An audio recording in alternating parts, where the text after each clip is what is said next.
Pochi attimi per la gloria. Una frase fatta su misura per un campione come Jonathan Milan, che sta dimostrando tutto il suo valore da affinato professionista sui pedali.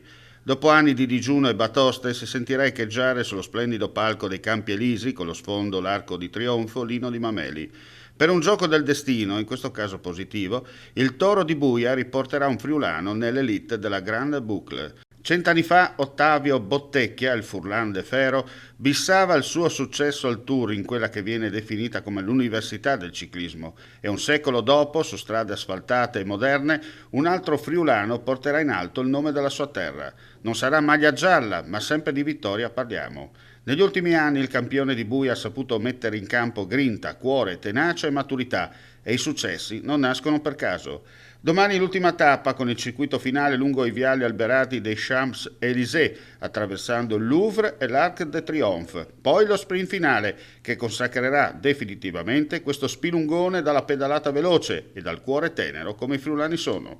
Poi il bagno di folla con la sua Buia e l'intero Friuli, che sapranno dare il giusto onore al nuovo campione.